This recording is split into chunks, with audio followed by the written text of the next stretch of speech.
Hello guys, welcome back to my YouTube channel EN learners. I hope आप सब अच्छे होंगे। तो चलिए गाइज, आज की क्लास को स्टार्ट करते हैं। तो आज है आपकी क्लास 6। इससे पहले आपकी 5 क्लासेस हो चुकी है हिस्ट्री की, और आपकी दूसरी तरफ हम पॉलिटी की भी क्लासेस ले रहे हैं, उसमें भी आपकी 5 क्लासेस हो चुकी है। तो आज के चैप्टर का नाम है नए पर्सन नए विचार। तो यहाँ पर है आपका एक स्टोरी से ही पूरे चैप्टर को रिलेट किया जाता है। यही आपके NCERT की सबसे मेन बात है। तो यहाँ पर आपके अंग्या निकली सैर पर। अंग्या आज पहली बार अपने विद्यालय की ओर सैर पर जा रही। इसके लिए उसने देर रात पुणे, आप देख सकते हो पुणे कहाँ पर है आपका, महाराष्ट्र में, वो भी चीज़ें लिखी है। वाराणसी कहाँ है आपका, उत्तर प्रदेश की ट्रेन पकड़ी थी। स्टेशन पर अनघा को छोड़ने उसकी माँ आई थी। माँ ने अध्यापिका से कहा था बच्चों को बौद्ध के बारे में बताने के साथ साथ सारनाथ दिखाने भी ले जाइएगा। तो यहाँ पर उसकी माँ ने उनके टीचर को कहा था कि अगर आप इन्हें बुद्ध के बारे में जब बताओगे तो सारनाथ भी इन्हें लेकर जाना। आगे बात करते हैं यहाँ पर बुद्ध की कहानी। तो इस चैप्टर में पढ़ेंगे हम बुद्ध के बारे में। तो यहाँ पर क्या, बुद्ध धर्म के संस्थापक सिद्धार्थ है, जिसे गौतम के नाम से जाना जाता था। आप अपने नोट्स बनाइए, एक एक चीज़ जो आपके इंपॉर्टेंट है उसे लिखते रहिए। आप ऊपर लिखिए बौद्ध, ठीक है। इसके बाद आप बौद्ध धर्म के संस्थापक में सिद्धार्थ, ब्रैकेट में उनका नाम, और यहाँ पर उनका जन्म भी दे रखा है 2500 वर्ष पूर्व। तो यहाँ पर उनका जन्म लगभग 2500 वर्ष पूर्व हुआ था। यह वह समय था जब लोगों के जीवन में तेजी से परिवर्तन हो रहा था। जैसे कि हमने अध्याय 5 में पढ़ा था, महाजनपदों में कुछ राजा बहुत ज़्यादा शक्तिशाली हो गए थे। हजारों सालों बाद फिर से नगर उभर रहे थे। गांव के जीवन में भी बदलाव आ रहा था। ये हम आपके अध्याय 9 में पढ़ेंगे। चैप्टर 9 में ये सब चीज़ें पढ़ेंगे। बहुत से विचारक इस परिवर्तनों को समझने का प्रयास कर रहे थे। वे जीवन के सच्चे अर्थ को जानना चाह रहे थे। आगे बात करते हैं। बुद्ध क्षत्रिय थे तथा शाक्य नामक एक छोटे से गण से संबंधित थे। तो याद रखना, छोटे से गण क्या नाम था आपका, शाक्य। शाक्य से संबंधित आपके बौद्ध थे। युवा अवस्था में ही ज्ञान की खोज के लिए उन्होंने घर के सुखों को छोड़ दिया। आगे बात करते, अनेक वर्षों के भ्रमण करते रहे, अनेक विचारकों से मिलकर चर्चा भी की। आगे आते उन्हें ज्ञान की प्राप्ति के लिए स्वयं से ही रास्ता ढूंढने का निश्चय किया। उन्होंने क्या कहा, अगर मुझे ज्ञान की प्राप्ति चाहिए तो मैं खुद से इसका वो करूंगा, क्योंकि उन्होंने बाकी सारी चीजें कर ली, भ्रमण भी कर लिया, बहुत से विचारकों से मिले, लेकिन उन्हें ज्ञान की प्राप्ति नहीं हुई। यहाँ पर बात करते हैं, उन्होंने बोध गया बिहार में एक पीपल के पेड़ के नीचे कई वर्षों तक तपस्या की। अतः उन्हें ज्ञान की प्राप्ति हुई। तो आपसे क्वेश्चन बनता है कि बोध को ज्ञान की प्राप्ति कहाँ पर हुई। तो आपके यहाँ पर बोध गया में बिहार के पीपल के नीचे की आपकी हुई, ठीक है। जो आपका बोध गया, अब उसे आपका प्रेजेंट टाइम में बिहार कहते हैं, और आपका पीपल के पेड़ के नीचे प्राप्ति हुई थी। आगे बात करते हैं। इसके बाद बोध के रूप में वह जानने लगे, यहाँ पर, ठीक है। उन्हें किस नाम से जानने लगे, बोध के रूप में। यहाँ पर उन्होंने वाराणसी के निकट सारनाथ गए थे, जहाँ उन्होंने अपना पहला उपदेश दिया। तो ये पूछा जा सकता है, पहला उपदेश कहाँ पर दिया था, सारनाथ में। कुशीनगरा में मृत्यु से पहले से जीवन उन्होंने पैदल ही एक दूसरे स्थान पर यात्रा करने में बिता दिया। तो यहाँ पर जो आपका इम्पोर्टेंट है वो है आपका, इनकी मृत्यु कहाँ पर हुई। तो कुशीनगर में जो है इनकी मृत्यु हुई, वो ही यहाँ पर आपका बताया गया है। आगे बात करते हैं। बुद्ध ने शिक्षा दी कि यह जीवन कष्टों तथा दुखों से भरा है, और हमारी इच्छाएं तथा लालसा जो हमेशा पूरी नहीं हो सकती के कारण होता है। कि हमारे अंदर बहुत सारी इच्छाएं, लालसाएं, जिसे हम कभी कंप्लीट नहीं कर सकते, कभी पूरी नहीं कर लेते, और अगर हम चाहते हैं वह प्राप्त कर लेने के बाद भी हम संतुष्ट नहीं होते, और वो चीज़ें हमें मिल भी जाती है उसके पश्चात भी हम संतुष्ट नहीं होते। तो यही कारण है कि हमारा जीवन दुखों और कष्टों से भरा हुआ है। आगे बात करते हैं। इन्होंने, बुद्ध ने इसे लिप्सा को तृष्णा कहा। जो आपके लालच है, इसे किस नाम से, तृष्णा के नाम से जाना जाता है। बौद्ध में तृष्णा मतलब आपकी इच्छा, जो आपकी कभी समाप्त नहीं होती। बौद्ध ने शिक्षा दी कि आत्म संयम अपनाकर हम अपनी लालसा से मुक्ति पा सकते। तो उन्होंने सोल्यूशन क्या दिया, आत्म संयम के द्वारा ही हम इन सब चीज़ों से बच सकते हैं। उन्होंने लोगों को दयालु होने, मनुष्य के साथ साथ जानवरों के साथ भी जीवन में आदर करने की शिक्षा दी। वे मानते थे कि हमारे कर्मों का परिणाम, चाहे वे अच्छे हो या फिर बुरे, हमारे वर्तमान जीवन के साथ साथ बाद के जीवन को भी प्रभावित करता है। बौद्ध ने अपनी शिक्षा सामान्य लोगों को प्राकृत भाषा में दी। इंपॉर्टेंट चीज़ है, ये पूछा जाता है कि बौद्ध के ग्रंथ किस लैंग्वेज में लिखे गए थे, तो वो प्राकृत भाषा में थे। और यही बताया कि उन्होंने प्राकृत भाषा में जो है अपने उपदेश वगैरह सारी चीज़ें दी, क्योंकि इससे सामान्य लोगों उनके संदेश समझ सके। इससे जो नॉर्मल जनता होती थी वो भी इन चीज़ों को समझ पाती थी। तो प्राकृत भाषा हो गई। आगे, वेदों की रचना के लिए किस भाषा का प्रयोग हुआ था, ये हमने लास्ट चैप्टर में जाना था। तो आप मुझे कमेंट करके बताओगे किस भाषा का प्रयोग हुआ था। बुद्ध ने कहा था कि लोग किसी भी शिक्षा का केवल इसलिए स्वीकार नहीं करते कि उनको उपदेश है, बल्कि वे अपने विवेक से मापे, आओ देखे ऐसा उन्होंने किस प्रकार किया। ठीक है, ये उन्होंने बात कही थी। आगे चलते हैं। ये है आपका सारनाथ का स्तूप। ये आपको क्वेश्चन पूछा जाता है। इस इमारत को स्तूप के नाम से जाना जाता है। यहाँ पर बुद्ध ने अपना सर्वप्रथम उपदेश दिया था। इसी घटना की स्मृति के लिए यह स्तूप का निर्माण किया गया। अध्याय 10 में तुम इस स्तूपों के बारे में अधिक जानकारी पढ़ोगे। ठीक है, चैप्टर 10 में आपके स्तूपों से रिलेटेड है, तो उसके बारे में हम बाद में पढ़ेंगे। ये आपका सारनाथ का स्तूप हो गया। आगे बात करते हैं आपका कीसा गौतमी की कहानी। बुद्ध के विषय में एक प्रसिद्ध कहानी है। एक ही समय की बात है, कीसा गौतमी नामक एक स्त्री का पुत्र मर गया था। इस बात से वह इतनी दुखी थी कि उन्होंने बच्चे को गोद के लिए नगरों की सड़कों पर घूम घूम कर लोगों से प्रार्थना करने लगी कि मेरे पुत्र को जीवित कर दो। फिर वहां पर एक भला व्यक्ति जो है बोध के पास उस महिला को लेकर आ गया। बोध ने कहा, मुझे तुम एक मुट्ठी सरसों के बीज ला कर दो, मैं तुम्हारे पुत्र को जीवित कर दूंगा। यहाँ पर आपका कीसा गौतमी बहुत प्रसन्न हुई और जैसे ही वे बीज लाने के लिए जाने लगी तो बोध ने उन्हें रोका और कहा कि ये बीज एक ऐसे घर से मांग कर लाओ जहाँ कभी मृत्यु ना हुई हो। तो यहाँ पर है आपका कीसा गौतमी एक दरवाजे से दूसरे दरवाजे गई, लेकिन वहां जहां भी गई उसने पाया कि हर घर में किसी न किसी के माता पिता, भाई बहन, पत्नी, पति, बच्चे, चाचा चाची, दादा दादी की मृत्यु हुई है।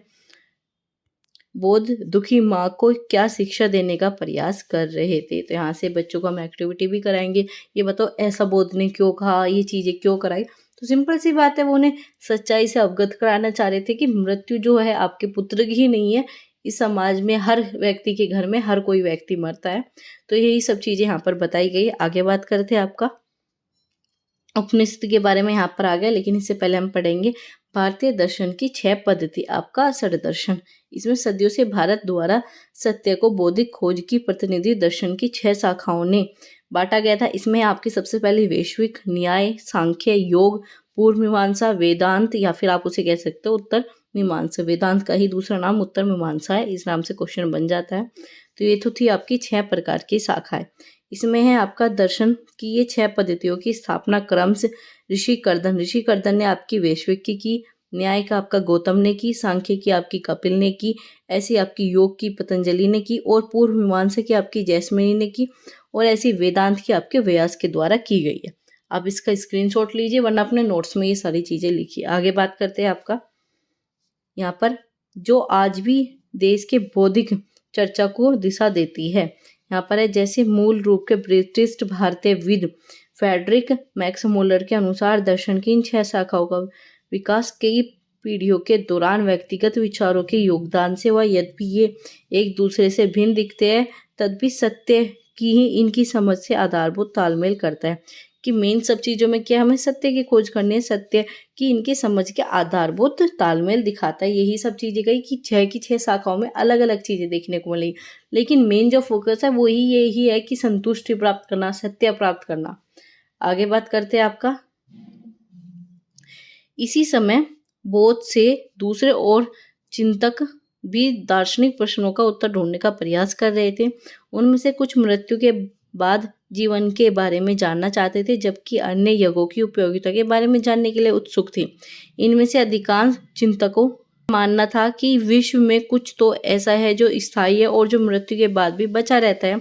उन्होंने इसका वर्णन आत्मा और ब्रह्मा या फिर आप सार्वभौम आत्मा के रूप में किया है। मतलब लोगों को ये तो लगता था कि कुछ चीज़ें हैं जो आपकी स्थायी रूप से मृत्यु के मरने के बाद भी, व्यक्ति के मरने के बाद भी वो आपकी उपस्थित होती है, तो उसका वर्णन जो है आत्मा और ब्रह्मा के रूप में किया गया। इसी वे मानते थे कि अतः आत्मा और ब्रह्मा एक ही है। ऐसे कई विचारकों का संकलन उपनिषदों में है। उपनिषद उत्तर वैदिक ग्रंथों का हिस्सा है। उपनिषद का शाब्दिक अर्थ है गुरु के समीप बैठना। तो आपसे क्वेश्चन बन जाएगा कि उपनिषद का मीनिंग क्या है। तो उपनिषद का मीनिंग है गुरु के समीप बैठना। इन ग्रंथों में अध्यापक और विद्यार्थियों के बीच बातचीत का संकलन किया जाता है। प्राय ये विचार सामान्य वार्तालाप के रूप में प्रस्तुत किए जाते हैं। तो ये क्या है, ये आपके कन्वर्सेशन का पार्ट है जिसमें आपके स्टूडेंट और टीचर आपस में बात करते, कन्वर्सेशन करते। आगे बात करते हैं आपका बुद्धिमान भिखारी। तो यहाँ पर क्या, यह वार्तालाप आपके छदोग्य उपनिषद नामक उपनिषद की कहानी पर आधारित है। इसमें क्या है आपका शौनक और अभी पारणिक नामक 2 ऋषि सार्वभौम आत्मा की उपासना करते थे। एक बार जो ही वे भोजन करने के लिए बैठे, एक भिखारी आया और उनसे भोजन मांगने लगा। शौनक ने कहा, हम तुम्हें कुछ नहीं दे सकते। भिखारी ने पूछा, विद्वजन, क्या आप किसकी उपासना करते हो? अभी पत्री ने उत्तर दिया, सार्वभौम आत्मा की। तो यहाँ पर क्या ओहो, इसका मतलब आप जानते हैं कि ये सार्वभौम आत्मा संपूर्ण विश्व में विद्वान है। ऋषियों ने कहा, हाँ हाँ, हम यह जानते हैं। भिखारी ने फिर पूछा, अगर यह सार्वभौम आत्मा संपूर्ण विश्व में विद्वान है तो क्या मेरे अंदर भी विद्वान है? मैं कौन हूँ? मैं इस विश्व का एक भाग ही तो हूँ।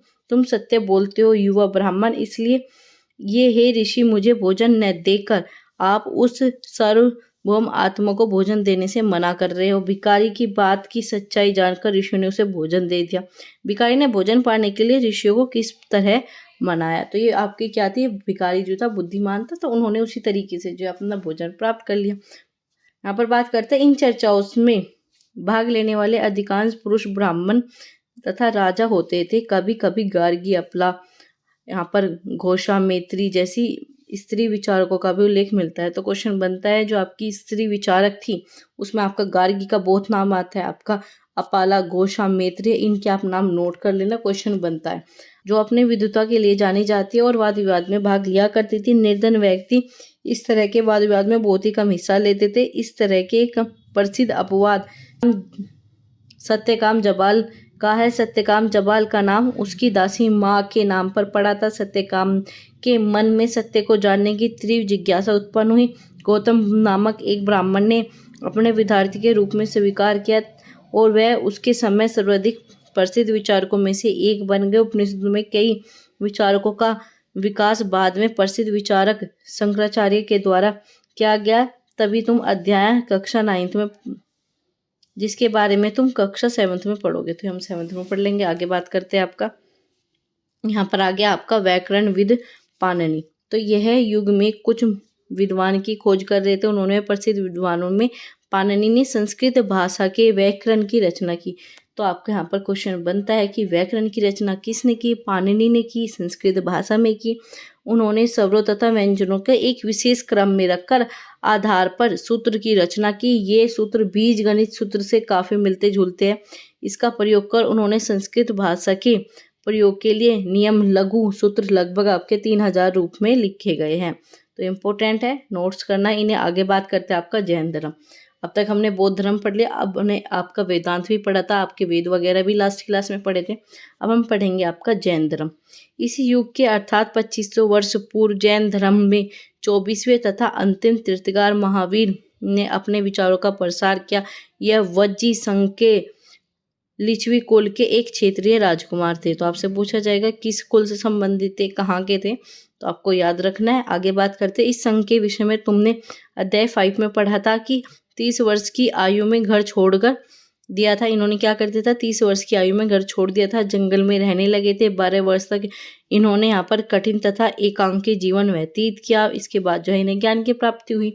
उनकी शिक्षा सरल थी। सत्य जानने की इच्छा रखने वाले प्रत्येक स्त्री व पुरुषों को अपने घर का छोड़ देना चाहिए। इन्होंने क्या कहा, अगर कोई भी अपना सत्य जानना चाहता है, सत्य की इच्छा रखना चाहता है, तो सारे ही काम को छोड़ देना चाहिए। उन्होंने अहिंसा के नियमों की कड़ाई से पालन करने को कहा, अर्थात किसी भी जीव को कष्ट नहीं देना, ना ही किसी की हत्या करनी। महावीर का कहना था कि सभी जीव जीना चाहते हैं, सभी के लिए जीवन प्रिय है। महावीर ने अपनी शिक्षा प्राकृत में ही दी। इन्होंने भी किस लैंग्वेज में दी थी? प्राकृत में दी थी। यही कारण था कि साधारण जन भी उनके तथा उनके अनुयायी की शिक्षा को समझ सके।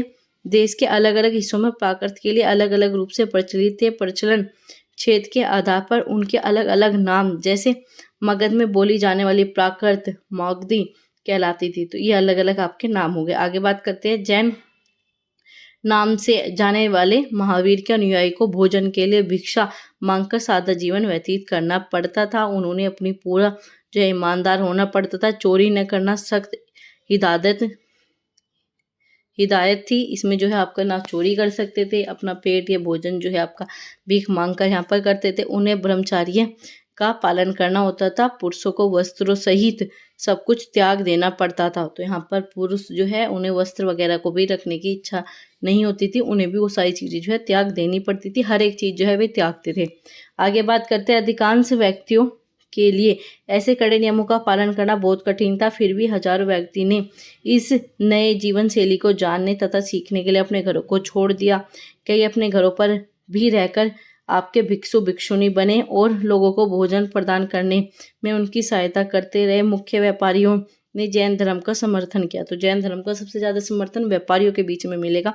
किसानों के लिए इस नियमों का पालन करना अत्यंत कठिन था, क्योंकि फसल की रक्षा करने के लिए उन्हें कीड़े मकोड़ों को मारना पड़ता था। बाद की सदियों ने जैन धर्म तथा उत्तर भारत में कई हिस्सों के साथ साथ गुजरात, तमिलनाडु, कर्नाटक में भी फैला दिया। महावीर तथा उनके अनुयायियों की शिक्षा कई शताब्दियों तक मौखिक रूप में रही। वर्तमान के रूप में उपलब्ध जैन धर्म की शिक्षा लगभग 1500 वर्ष पूर्व गुजरात के वल्लभी नामक स्थान पर लिखी गई। ठीक है, आपको ये चीज़ें याद रखनी है कि कहाँ पर लिखी गई, आपकी वल्लभी नामक स्थान पर गुजरात में लिखी गई।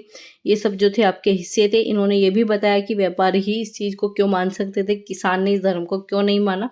तो ये सब जो है आपकी पूरी लॉजिकल चीज़ें हैं, आपके लिए इंपॉर्टेंट है और वैसे भी आपको बहुत सारी नॉलेज ये आपको देगी। आगे बात करते हैं जैन। जैन शब्द जो है आपके जिन शब्द से निकला है, जिसका मतलब होता है आपका विजेता। महावीर के लिए जिन शब्द का प्रयोग क्यों किया गया, तो ये क्वेश्चन यहाँ पर बच्चों से पूछेंगे कि महावीर ने जिन शब्द का प्रयोग क्यों किया। जिन का मतलब क्या होता है, विजेता। और विजेता क्यों कहा गया महावीर को, क्योंकि उन्होंने अपने पूरी इंद्रिय हर एक चीज पर जो था अपना संयम रखा, उन पर विजय की। इसी वजह से जो यहाँ पर विजेता रखा जाता है। आगे बात करते हैं आपका संघ। महावीर और बौद्ध दोनों को ही मानना था और घर को त्याग करने के लिए सच्चे ज्ञान की प्राप्ति हो सकती थी। ऐसे लोगों ने उन्हें संघ नामक संगठन बनाया, जहाँ घर त्याग करने वाले लोग एक साथ रह सके। तो संघ का मतलब क्या था, जहाँ पर जो ये धर्म को मानने वाले वो अपना घर त्याग देते थे, उसके बाद जो सब इकट्ठा रहकर रह सके। संघ में रहने वाले बौद्ध भिक्षुकों के लिए बनाए गए नियम विनय पिटक नामक ग्रंथ में देखने को मिलते हैं। तो विनय पिटक ग्रंथ में क्या क्या चीजें देखने को मिलेगी, बौद्ध भिक्षुकों के बारे में। संघ में रहने वाले नामक जो है आपका एक ग्रंथ है। यह क्या है, विनय पिटक से हमें पता चलता है कि संघ में पुरुषों और स्त्रियों की रहने की अलग अलग अवस्था की गई थी। सभी व्यक्ति संघ में प्रवेश ले सकते थे। हालांकि संघ में प्रवेश लेने के लिए बच्चों को अपने माता पिता, दासों को अपने स्वामी की और राजा के यहाँ काम करने वाले लोगों को राजा से और कर्जदारों को अपने देनदारों से अनुमति लेनी होती थी। एक स्त्री के लिए उसके पति से अनुमति लेनी होती थी। अगर स्त्री यहाँ पर रहना चाहती थी तो, या फिर आपका स्त्री इस धर्म को अपनाना चाहती थी, तो अपने पतियों से, ऐसे आपके यहाँ नौकरों को, मालिकों से, तो उन सबसे जो है यहाँ पर अनुमति लेनी पड़ती थी। आगे बात करते हैं, संघ में प्रवेश लेने के लिए स्त्री पुरुष बहुत सादा जीवन जीते थे। वे अपना अधिकांश समय ध्यान में रखने के लिए व्यतीत करते थे। दिन में एक निश्चित समय वह शहरों तथा गांव में भिक्षा मांगते थे। यही कारण था कि उन्हें भिक्षुकों या फिर आपके भिक्षुणी या फिर साधु की एक प्राकृत भाषा का शब्द है भिक्षुणी के नाम से जाना जाता था। वे आम लोगों को शिक्षा देते थे, साथ ही साथ एक दूसरे की सहायता करते थे। किसी तरह की आपस में लड़ाई का निपटारा करने के लिए प्राय बैठकें होती थी। संघ में प्रवेश लेने के लिए ब्राह्मणों, क्षत्रिय, व्यापारी, मजदूरों, नाई, गणिकाओं, दास शामिल थे। इनमें से कई लोगों ने बौद्ध की शिक्षाओं के लिए विषय में लिखा। कुछ ने लोगों ने संघ ने अपने जीवन के लिए समय को सुंदर कविताओं से रचना की। तो ये सब चीज़ें थी आपकी बौद्ध और संघ से रिलेटेड। आगे बात करते हैं यहाँ पर, पिछले अध्याय में हमने संघ वगैरह, इस अध्याय में वर्णित संघ के बीच में दो विभिन्नताएं देखने को मिलेंगी। हमने पिछली क्लास में भी आपका संघ पढ़ा था और इसमें भी संघ पढ़ा था, और दोनों में काफ़ी डिफरेंस है। तो जिन्होंने पिछली वीडियोस नहीं देखी वो जाकर देख लेना, आपको ये चीज़ें समझ में आ जाएगी। अब बात करते हैं आपके विहार। विहार क्या है, तो जैन और बौद्ध भिक्षु को पूरे साल एक स्थान से दूसरे स्थान घूमते हुए उपदेश दिया करते थे। केवल वर्षा ऋतु में जब यात्रा करना कठिन हो जाता था तो वे अपने एक ही स्थान पर निवास करते थे। ऐसे समय में अपने अनुयायी द्वारा उद्यानों में बनवाए गए अस्थायी निवासों में अथवा पहाड़ी क्षेत्रों में प्राकृतिक गुफाओं में रहते थे। जैसे जैसे समय बीतता गया, भिक्षुकों तथा भिक्षुणियों ने स्वयं तथा उनके समर्थकों ने अधिक स्थायी यहाँ पर शरण स्थलों की आवश्यकता अनुभव किया। तब कई शरण स्थल बनाए गए जिन्हें विहार के नाम से जाना जाता है। संघ आपकी अलग चीज हो गई, विहार आपकी अलग है। विहार क्यों बनाए गए, क्योंकि वर्षा के मौसम में आपकी यात्रा करना कठिन हो जाता था, तो उस चीज के लिए आपके यहाँ पर विहार का किया गया। पहले आपके स्थायी होते थे लेकिन फिर इसे स्थायी में कन्वर्ट कर दिया गया, कि ये चीज़ें आपकी परमानेंट थी, ऐसी आपकी यात्रा करते रहते थे, तो इस वजह से जो है इसे बिहार कहने लगे। आरंभिक यहाँ पर है आपका पहाड़ी को काटकर बनाई गई एक गुफा, तो यहाँ पर एक गुफा बनाई गई है, यह है आपके वर्तमान महाराष्ट्र में। आपको भिक्षुक तथा भिक्षुणी इस शरण स्थल में रहकर ध्यान किया करते थे, तो कहाँ पर है आपके महाराष्ट्र में है। तो यहाँ पर है एक बौद्ध ग्रंथ से ज्ञात होता है, जिस तरह महासागरों में मिलने वाली नदियां अलग अलग पहचान समाप्त हो जाती है, ठीक उसी तरह बौद्ध के अनुयायी जब भिक्षुकों की श्रेणी में प्रवेश करते हैं तो वे अपने वर्ण, श्रेणी, परिवार सब त्यागते हैं। लेकिन यही बातें है कि यहाँ पर ना तो वर्ण देखा जाता, न श्रेणी देखा जाता, आप कहाँ से आ रहे हो, क्या सारी चीज़ें, तो यहाँ पर इन सब चीज़ों को त्याग दिया जाता था, सबकी पहचान जो है समाप्त हो जाती थी। आगे बात करते लकड़ी के बनाए गए थे, जो अपने ऊपर विहार पड़ा, इसमें आपका निर्माण ईंटों का प्रयोग होने लगा। इसके बाद आपके पश्चिमी भारत में विशेषकर कुछ विहार पहाड़ियों को खोदकर बनाए गए, प्राय किसी धनी व्यापारी राजा भूस्वामी द्वारा दान दिए जाते थे, तो बिहार का निर्माण होता था। स्थायी व्यक्ति भिक्षुकों तथा भिक्षुणियों के भोजन, वस्त्र, दवाई लेकर आते थे, जिसके बदले में भिक्षुक तथा भिक्षुणी लोगों को शिक्षा देते थे। आगे आने वाली शताब्दियों में बौद्ध धर्म उपमहाद्वीप के विभिन्न हिस्सों में के साथ साथ बाहरी क्षेत्रों में भी फैल गया। बौद्ध धर्म जो है आपके बाहर अन्य देशों में इस चीज़ का प्रचार होने लगा। इस समय बौद्ध धर्म को एक नई धारणा, ये आपका क्वेश्चन बनता है, यहाँ पर महायान का विकास हुआ। इसके लिए कुछ दो मुख्य विशेषता थी। महायान आपसे पूछा जाता है किससे रिलेटेड, वो आपका बौद्ध धर्म से है। इसकी दो विशेषताएं क्या थी, एक तो ये था कि मूर्तियों में बौद्ध की उपस्थिति सिर्फ कुछ संकेतों के माध्यम से दर्शाई जाती थी। यहाँ पर मिसाल के तौर पर उनका निर्माण प्राप्ति पीपल के पेड़ की मूर्ति के रूप में दर्शाया जाता था। अब बुद्ध की प्रतिमाएं बनाई जाने लगी, इसमें अधिकांश मथुरा में, कुछ तक्षशिला में बनाई जाने लगी। एक तो परिवर्तन ये हुआ आपका महायान विकास में कि यहाँ पर मूर्ति वगैरह बनाई जाने लगी। दूसरा परिवर्तन था आपका बौद्धिस्ट में आस्था रखकर ले आए। बौद्धिस्ट उन्हें कहा जाता था जो ज्ञान की प्राप्ति एकांतवास में करते हुए ध्यान साधना से करते थे। ऐसा करने के बजाय वे लोगों को शिक्षा देने तथा मदद करने में सांसारिक परिवेश में रहना कठिन समझने लगे। यहाँ पर धीरे धीरे बौद्धिस्ट की पूजा काफ़ी लोकप्रिय हो गई और पूरे मध्य एशिया, चीन, बाद में कोरिया और जापान तक फैल गई। तो ये आपका दूसरा कारण था। बौद्ध धर्म का प्रचार पश्चिमी तथा दक्षिण भारत में हुआ, जहाँ बौद्ध धर्म भिक्षुकों के लिए पहाड़ों की दर्जनों गुफाएं खोजी गई। ठीक है, ये हो गया आपका। बौद्ध धर्म दक्षिण पूर्व की ओर श्रीलंका, म्यांमार, थाईलैंड, इंडोनेशिया सहित दक्षिण पूर्वी एशिया अन्य भागों में फैला। यहाँ पर थेरवाद नामक बौद्ध धर्म का आरंभिक रूप से इन्हीं क्षेत्रों में अधिक प्रचलित हुआ। तो आपका थेरवाद भी पूछा जाएगा, क्या है आपका बौद्ध धर्म नामक आपका एक क्षेत्र था। तो ये सब चीज़ें जो है आपके बौद्ध से रिलेटेड हो गई, कहाँ कहाँ फैला, किस तरीके से सारी चीज़ें हुई। आगे बात करते हैं आपके तीर्थयात्री। तीर्थयात्री वे स्त्री व पुरुष होते थे जो प्रार्थना के लिए पवित्र स्थलों की यात्रा करते थे। इसी तरह भारत की यात्रा पर आए चीनी बौद्ध तीर्थयात्रियों आपका फाशियान काफ़ी प्रसिद्ध हुआ। फाशियान क्या था, आपका बौद्ध तीर्थयात्री था, वो भी चीनी। ठीक है, ये बौद्ध से रिलेटेड था लेकिन आपका चीन से था। इसमें आपके करीब 1600 साल पहले आया था। सेवान त्यागसांग आपका 1400 वर्ष पहले भारत में आया। फिर इसके बाद आपका 50 साल बाद इत्सांग आया। वे सब बौद्ध के जीवन से जुड़ी हुई जंगें तथा प्रसिद्ध मठों को देखने के लिए भारत आए थे। इसके बाद है इसके प्राय तीर्थयात्री जो यात्रा का वर्णन करते थे, फिर अपनी यात्रा के दौरान आई मुश्किलों के बारे में लिखा था। तो ये सब चीज़ें आपकी तीर्थयात्री से हो गई। अब बात करते हैं आपके नालंदा। नालंदा शिक्षा का एक विशिष्ट केंद्र था। स्वयं त्यांगसंग तथा अन्य यात्री जो है यहाँ पर आए थे और प्रसिद्ध बौद्ध विद्या केंद्र, सबसे प्रसिद्ध बौद्ध विद्या केंद्र आपका नालंदा ही माना जाता था, आपका बिहार में था। नालंदा के बारे में कुछ इस प्रकार लिखा गया, यहाँ के शिक्षक की योग्यता तथा बुद्धि सबसे आगे है और बौद्ध के उपनिषदों का यहाँ पर पूरी ईमानदारी से पालन करते हैं। मठ के नियमों की काफ़ी सख्त है, जिन्हें सबको मानना पड़ता था। पूरे दिन वाद विवाद चलते ही रहते थे, जिससे युवा तथा वृद्ध दोनों एक दूसरे की मदद करते थे। विभिन्न शहरों में विद्वान लोग अपनी शंकाएं दूर करने यहाँ आते थे। नए आगंतुकों को पहले द्वारपाल के कठिन प्रश्न पूछते थे, उसके बाद अंदर जाने की अनुमति थी। जब द्वारपाल को सही उत्तर दे पाते थे तो 10 में से 7-8 सही उत्तर नहीं दे पाते थे। तो क्या होता था, 10 में से आपके 7-8 व्यक्ति जो उत्तर नहीं दे पाते थे। आगे बात करते हैं यहाँ पर श्वेत त्यांगसांग नालंदा में क्यों पढ़ना चाहते थे, कारण बताओ। तो कारण क्या बताओगे, यहाँ पर टीचर सबसे बेस्ट थे, बुद्धि का सबसे आगे यहाँ पर चीज़ें प्रदर्शित की गई थी। बौद्ध के उपनिषदों को यहाँ पर ईमानदारी से लिखा गया था, यही सही चीज़ें थी यहाँ पर। आगे बात करते हैं जीवन के चरण। आश्रम, यहाँ पर क्या है, आश्रम शब्द का तात्पर्य जीवन के एक चरण से है। यहाँ पर ब्रह्मचर्य, गृहस्थ, वानप्रस्थ तथा संन्यास नामक 4 आश्रमों की अवस्था थी। ये क्वेश्चन आपका कंपटीशन एग्जाम में भी पूछा जाता है। पूरा ही चैप्टर इंपॉर्टेंट था। इस चैप्टर में हर एक चीज जो आपके कंपटीशन में रिपीटेड है, अब दिल्ली पुलिस ले लिए, यूपी पुलिस ले लीजिए, या फिर आप कोई भी टेट वगैरह बथेरे क्वेश्चन जो है आपके यहाँ से आते हैं। तो यहाँ पर आपका ब्रह्मचर्य के अंतर्गत ब्राह्मण, क्षत्रिय, वैश्य, एक तो आपके यहाँ पर 4 आश्रम हो गए। कौन से आश्रम थे? ब्रह्मचार्य, गृहस्थ, वानप्रस्थ तथा संन्यास। इसके बाद है आपका यहाँ पर अब बात करते हैं ब्रह्मचार्य के अंतर्गत ब्राह्मण, क्षत्रिय, वैश्य से है अपेक्षा की जाती थी कि वे इस दौरान जीवन जो है सादा बिताकर तथा वेदों का अध्ययन करेंगे। गृहस्थ में क्या था? गृहस्थ आश्रम के अंतर्गत उन्हें विवाह कर एक गृहस्थ रूप में रहना पड़ता था।